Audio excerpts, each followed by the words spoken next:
Sebentar, saya ada pertanyaan sama Bang Zuma. Sebentar. Ini kesempatan yang langka. Iya. Bang Zuma. Aku suruh tanya. Aku disuruh Nggak, tanya. aku, Bang Edi.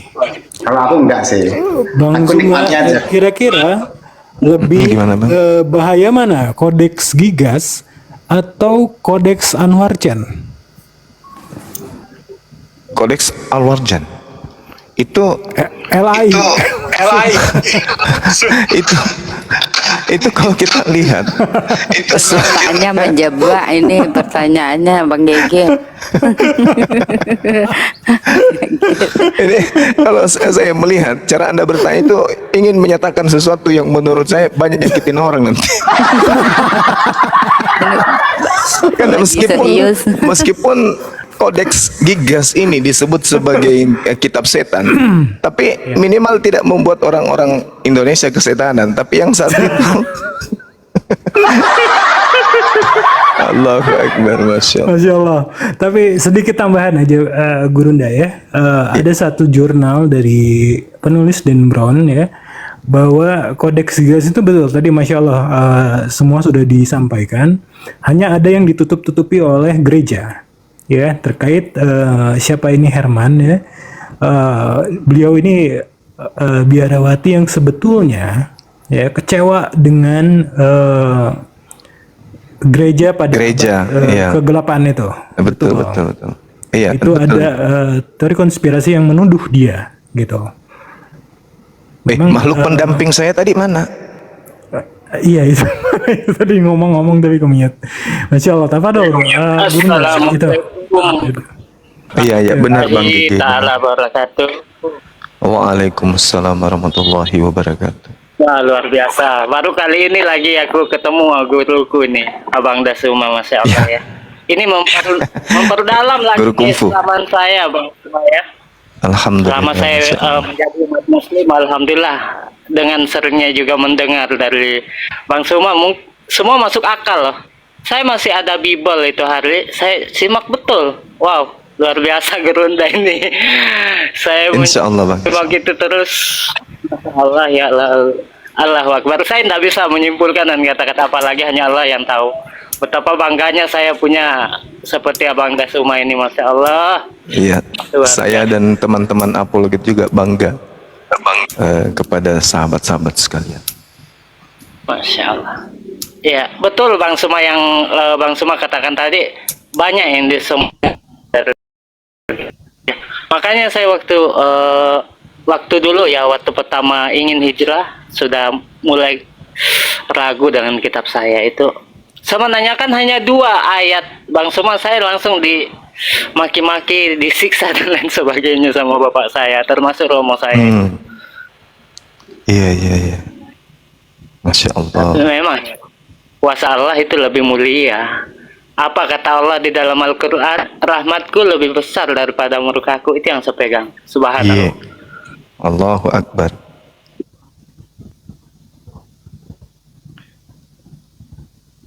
Masya Allah. Gurunda, Iya, gimana? diwahyukan di Al-Quran itu. Karena saya itu masih penasaran gini, Abang Da. Karena yang saya pelajari di Bible itu isinya agak gimana gitu. Di Bible ini maksud saya itu, makanya saya tanyakan yang aslinya di mana? Kalau Bible itu bukan asli dari Sang Pencipta gitu maksudnya. Yang mana? Kodek mana gitu? Ya, Abang Da. Iya, jadi gini. Sifat daripada Al-Quran itu berbeda dengan yang datang kepada Nabi Isa alaihissalam. Jadi kalau yang datang kepada Nabi Isa itu ibarat hadis qudsi. Jadi Nabi Isa yang menjelaskan tentang kalam Allah yang datang kepada beliau. Makanya disebut hikmat Injil.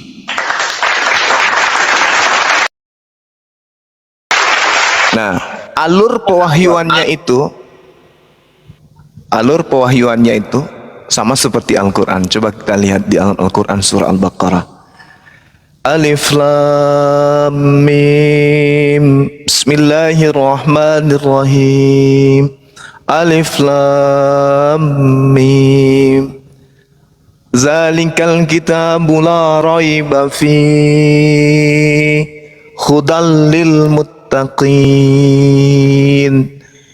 Al-Quran sudah disebut sebagai kitab kan? Apakah Rasulullah Muhammad sallallahu alaihi wasallam pada saat itu kemudian sudah diberikan sebuah kitab? Lah, tidak. Tapi kenapa disebut kitab? Karena kelak akan dibukukan. Nah, itu dia. Ini Abdullah ataniyal kitabah. Nabi Isa juga mengatakan hal yang sama. Aku ini adalah hamba Allah, lalu diberikan sebuah kitab atau ketetapan kepadaku. Dua-duanya belum dibukukan. Permasalahannya muncul di mana? Al-Quranul Karim memiliki sanad Al-Quran, sedangkan Injil yang datang kepada baginda Rasulullah Muhammad sallallahu alaihi wasallam itu tidak memiliki sanad. Maksud saya terputus penyampaian Nabi Isa alaihissalam kepada kaumnya. Berbeda dengan Rasulullah Muhammad sallallahu alaihi wasallam. Apa kata beliau? Usul Quran, terima Al-Quran, ambillah Al-Quran arba'ah dari keempat sahabatku. Nah, sekarang ada nggak pernyataan Yesus, ambillah Injil dari muridku, misalnya dari Lukas, dari Markus, dari Matius? Tidak ada. Maka masalahnya kemudian ada pada saat pembukuan. Di situ dia. Al-Quran dibukukan dengan jujur, sedangkan Injil itu dibukukan dengan tidak jujur. Fawailul lil ladzina yaktubunal kitaba bi'aidihim tsumma yaquluna hadza min 'indillah. Jadi Nabi Isa tidak memerintahkan membukukan Injil. Nabi Isa tidak memerintahkan kemudian menuliskan Injil, tetapi akan ada sebuah kitab setelahnya. Kitab itulah yang dikatakan oleh Al-Quran, ya ahlal kitab lima talbisunal haqqa bil batil wa taktumul haqqa wa antum ta'lamun. Mengapa engkau mencampur adukkan?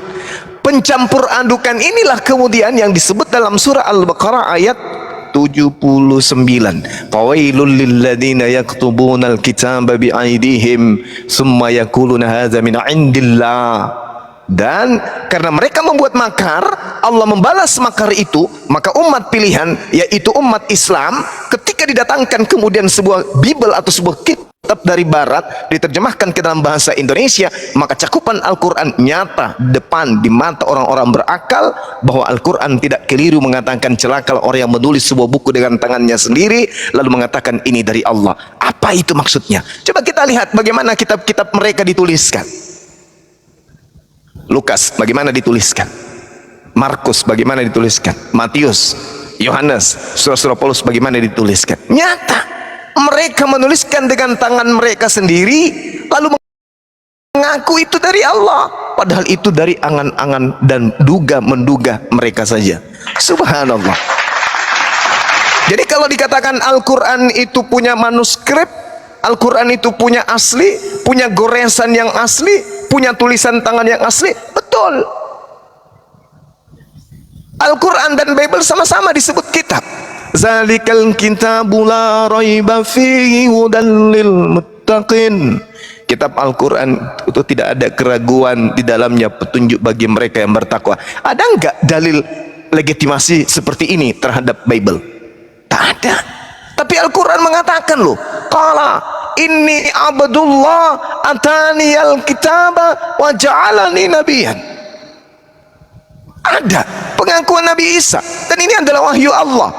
Ada kitab yang diberikan kepada Nabi Isa alaihissalam, tetapi karena kaumnya membuat makar, maka kitab yang tadinya harusnya menunjukkan item-item murni dari penjelasan Nabi Isa terkait dengan hukum Torah, terkait dengan hikmat, maka hikmat itu dibukukan dengan jauh dari akarnya, jauh dari yang seharusnya. Sedangkan di situ poin relnya sudah ada. Di dalam Al-Quran dikatakan apa? Allah subhanaka ma yakunu li an aqula ma laysa li bihaqq. aku Nabi Isa tidak berkata-kata yang bukan hakku. Yohanes 12 nomor 49. Apa yang aku sampaikan adalah apa yang diperintahkan untuk aku katakan dan aku sampaikan. Jelas toh? Jelas itu. Tapi cara pembukuannya kemudian yang kemudian bermasalah. Ucapan-ucapan Nabi Isa alaihissalam, lontaran lisannya, kesepakatannya, dan apa yang menjadi keputusannya tidak dituliskan dengan jujur. Sedangkan baginda Rasulullah Muhammad sallallahu alaihi wasallam, begitu wahyu datang kepada beliau, cara menyampaikannya adalah dengan cara dihafalkan, bukan dituliskan. Dituliskan itu metode kedua. Yang pertama, Al-Quran datang dihafalkan. Hafalan itu lebih kuat daripada tulisan. Nah, sedangkan cakupan Al-Quran, hafalan dan tulisan. Subhanallah. Dan Al-Quran memberikan legitimasi. Inna nahnu nazzalna zikra wa inna lahu lahafizun. Kami, aku yang mewahyukan Al-Quran, aku juga yang akan menjaga Quran itu. Subhanallah. Ada nggak ungkapan seperti ini dalam Bible? Tak ada. Maka Injil atau hikmat Injil, cakupan pemahaman dan lontaran konsep dari Nabi Isa kepada kaumnya Bani Israel terkait dengan hukum Torah. Wa isqala Isa bin Maryam ya Bani Israel inni rasulullahi ilaikum musaddiqan lima baina yadayhi minat Taurah. Hikmat itu apa? Penjabaran Nabi Isa terkait dengan hal itu disebutlah dengan sebutan hikmat Injil. Sayangnya tidak dibukukan dengan jujur. Saya kira begitu, saudara saya. Mohon maaf kalau kepanjangan. Yang pada intinya kemudian adalah Al-Quran memiliki keaslian di dalam kalbu setiap umat Islam, dan Bible terlontar begitu saja. Begitu Nabi Isa terangkat, tidak ada lagi yang kemudian menjaga kemurnian daripada firman atau sabda yang Yesus sampaikan di tengah-tengah kaumnya. Silakan. Assalamualaikum Gurunda. Waalaikumsalam warahmatullahi wabarakatuh. Bang Kama. Sehat selalu Bang. Insya Allah. Gurunda, saya ingin mundur ke belakang lagi. Iya. Boleh saya bertanya? Silakan. Kalau saya bisa jawab insya Allah. Iya. Silakan. Tentang Ptolemy ya, penulisan Septuaginta. Baik. Kan itu 72 rabi ya. Benar sekali. Yes. Kan dia tulisnya di Mesir Gurunda. Iya, informasinya begitu. Itu menggunakan bahasa Mesir atau ya Ibrani Gurunda. Mereka kemudian dibawa ke Roma, kemudian jadi Yunani kan ya, seperti itu. Iya, Septuaginta. Iya. Iya. Jadi kalau kita lihat informasi yang muncul kemudian pada abad ketiga sebelum Masehi, informasinya itu dinyatakan bahwasanya pada saat itu orang-orang Yahudi, khususnya yang mengalami diaspora meninggalkan tanah mereka, itu mereka nggak lagi tahu tentang bahasa Ibrani. Sehingga santer kita dengarkan, bahasa Ibrani ini adalah bahasa sakral. Bahasa Ibrani ini adalah bahasa yang hanya digunakan pada momen tertentu. Sama ketika pengajian kalau di kita. Ya. Baru kemudian ada yang menggunakan bahasa Ibrani. Jadi bahasa Ibrani itu adalah bahasa asing bagi mereka. Padahal mereka adalah keturunan dari Nabi Ishak yang memang penutur bahasa Ibrani itu sendiri. Sabar ya teman-teman. Nah, kemudian kalau kita melihat apa yang ada hari ini, Septuaginta, perjanjian lama yang di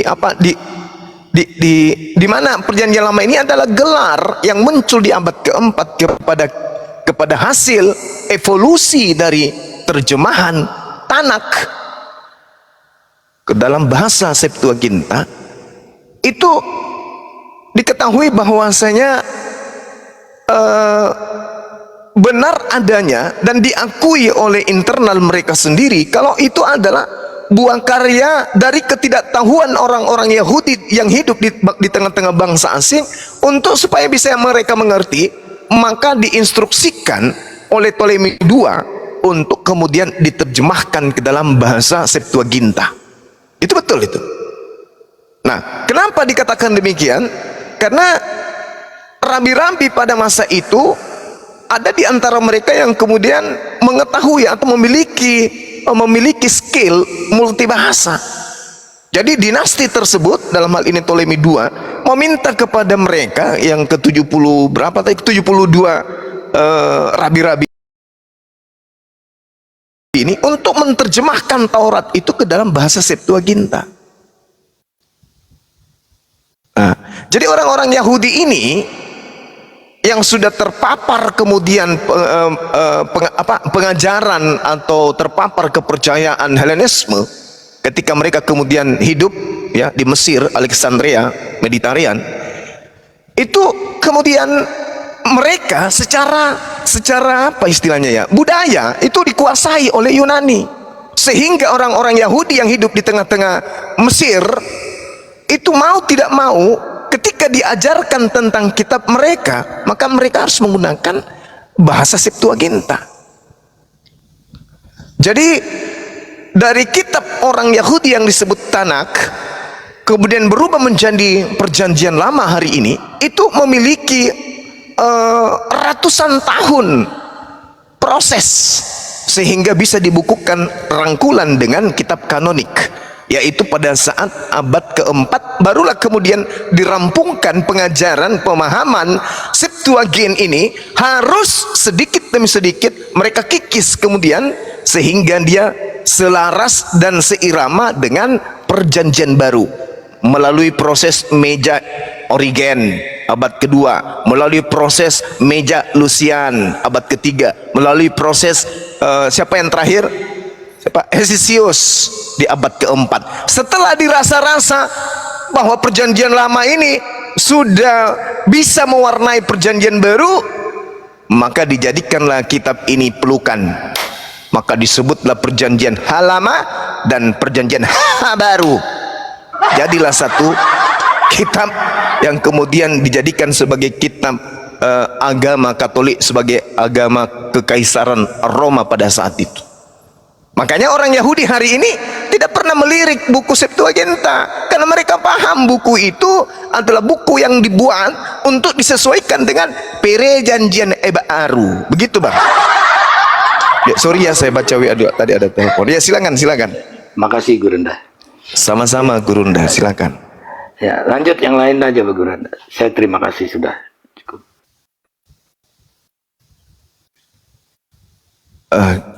Oke, silakan teman-teman yang lain. Kalau ada yang mau ingin menambahkan, silakan. Saya sementara baca chat dan balas chat dulu. Ini penting kayaknya. Assalamualaikum. Ya, Adinda Lova. Ya, oten-oten di bawah yang mau diskusi silakan ajukan permintaan naik ya. Ini ada kursi satu buat kamu nih, disediain noten. Silakan ya yang mau naik. Lova, masih ada yang mau ditanyakan, yang mau disampaikan? Silakan. Lova rasa sih cukup itu aja dulu loh, Bunda. Soalnya penasaran sama yang gas tadi itu. Oke. Jangan dibaca, Ukti. Jangan dibaca. Benar. Iya, Gurunda. Udah tahu ini nggak berani bacanya. Iya. Mohon maaf izin, ini ada sih suatu pertanyaan yang dimana kemarin sempat saya bertanya kepada seorang, namun beliau keburu pergi, terjadi pergi karena sesuatu penting. Kembali mundur ke tadi ke masalah bab saya ya, saudari saya Lova. Ini yang saya bertanya kepada Gurunda begini Bang Da, apa sih arti dari maksud diabolos, absolutely, satanic dan dajjal? Itu Gurunda, itu saja. Terima kasih. Iya. Ada yang sering mendengarkan kata diabolos ini kalau saya sedang menjelaskan tentang syaitan. Jadi diabolos ini itu dari bahasa Yunani, artinya mencampakkan atau sesuatu hal yang sangat buruk terkait dengan ruh. Dengan kata lain, iblis. Seperti itu. Nah, jadi kalau kita berbicara mengenai makhluk halus dari golongan jin, itu ada yang disebut diabolos. Siapa diabolos ini? Dialah yang kemudian tidak mau sujud kepada perintah Allah untuk menghormat kepada Nabi Adam alaihi salam. Nah, maka dia disebut makhluk yang dicampakkan, atau makhluk yang dilontarkan, atau makhluk yang sangat menjijikkan, yaitu iblisa. Dan di tengah-tengah kita banyak iblisa dalam wujud manusia.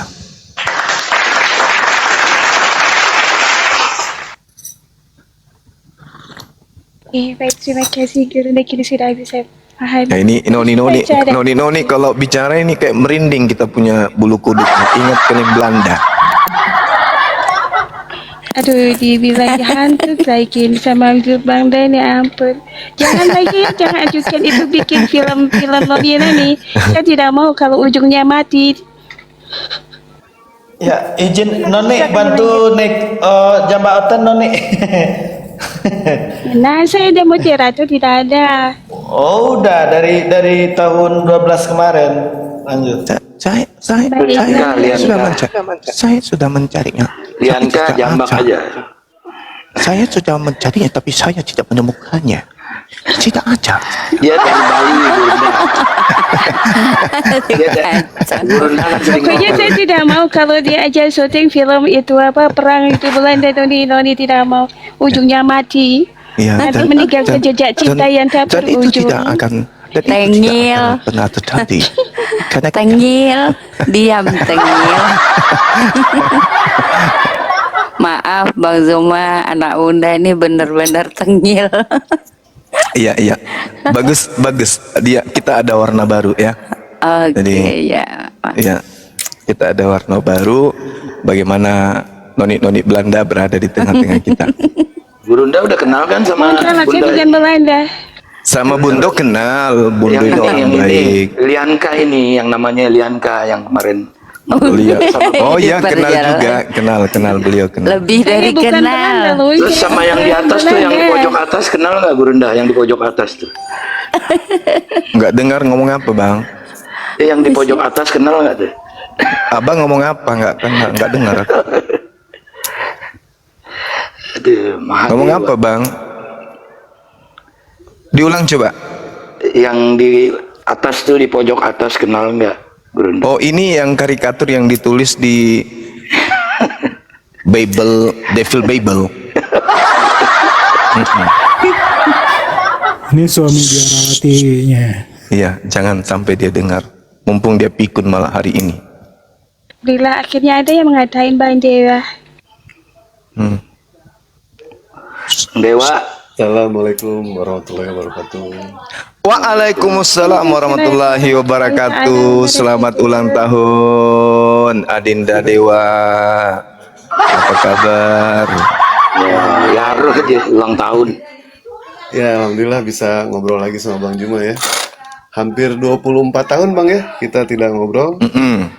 Kurangnya banyak sih ini. Suaranya kecil banget sih. Dari sejak kutumu kecil sampai sekarang mirip kecoa baru jumpa ya. Dan alhamdulillah ya Iwan Bila ya, kita punya seorang yang begitu luar biasa, yang hebat seperti Bang Juma. Manusia segala bisa, berdebat luar biasa, ya kan? Ngaji suaranya indah, nyanyi bisa. Ibaratnya apa ya? Manusia segala bisa seperti ini. Jangan Bang Juma ini wajah aja nyetak sendiri dia ini.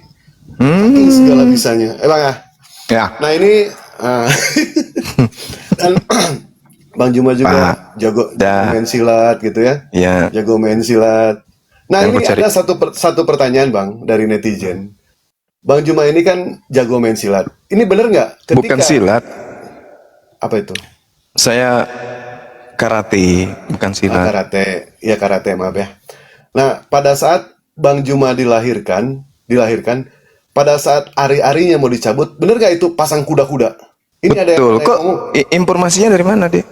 luar bisa tahu? biasa bohong, luar biasa bohongnya berarti ya. Kok bisa tahu? Nggak, kemarin Ari-ari nih, pasang Bang, jurus, Dewa- ada aja. kemarin Dewa diskusi Bang sama orang Kristen.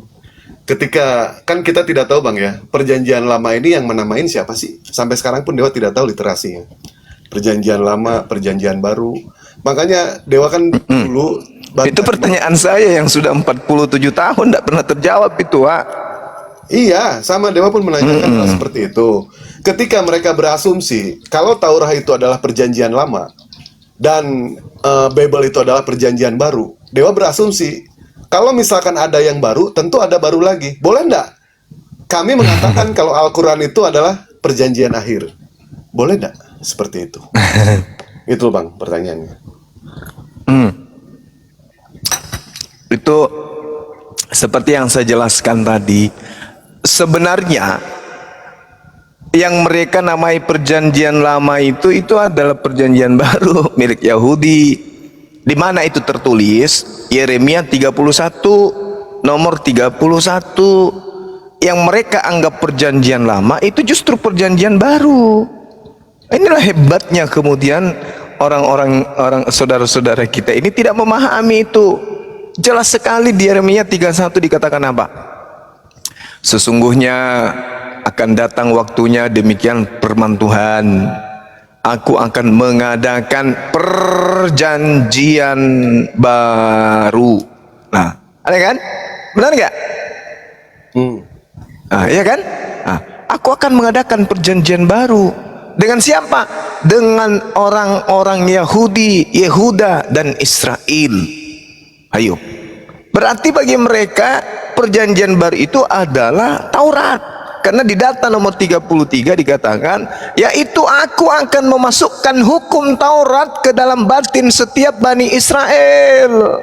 Berarti yang dimaksud dengan perjanjian baru, yang mereka maksud perjanjian lama, itu adalah perjanjian barunya bagi Bani Israel. Dikatakan sebagai Barit Qadas. Barit Qadas itu artinya perjanjian baru. Perjanjian baru bagi siapa? Bagi Bani Israel. Apa perjanjian barunya? Ya hukum Taurat. Barit Qadas itu artinya perjanjian baru Tuhan dengan Bani Israel dan Bani Yehuda. Nah, ini mereka ngatain kitabnya Yahudi dengan perjanjian lama itu Bani siapa itu, Wak? Itu mereka itu Bani apa? Bani Paulus. Bukan Bani Kampret. Baik, makasih banyak Bang. Iya, bentar. Bahkan gini Bang Juma, katanya Yerusalem baru. Bentar. Ini nyuci belum beres Dewa. Ya, Dewa. Aduh, Ini suaranya orang ini kok saya kayak kenal sih, siapa sih si Karma ini? Wih, yang Bang Kamal yang suka sama Ustadz Sugi, Bang Juma. Yang bukan ini siapa? Sorry, maaf, saya candain. Kirain teman saya. Siapa? Kian Santang, ya, bukan? Bukan Bang. Mirip. Maaf. Kirain tadi ini teman lawakan saya. Sorry Bang, maaf. Enggak apa-apa Bang. Iya. Ya itu Bang. Bahkan saya pernah diskusi sama oten nih Bang. Ya mereka juga mengakui itu Yerusalem baru, yaitu perjanjian baru digenapi oleh PB katanya. Loh, saya bilang di mana dalilnya? Saya bilang diambil dari perjanjian lama itu. Aneh-aneh aja kadang-kadang oten ini. Untuk mencocok-cocokologi ya. Iya, betul. Bang Dewa pamit ya. Bang Lesnya pamit dulu. Ini belum beres Dewa pekerjaan. Makasih. Oke, siap Abangku. Nanti insya Allah nanti. Bang Zuma juga dikit lagi maghrib ya Bang. Iya. Kalau udah beres. Ini suaranya Bang Kamal kok mirip Kian Santang suaranya. Ini ada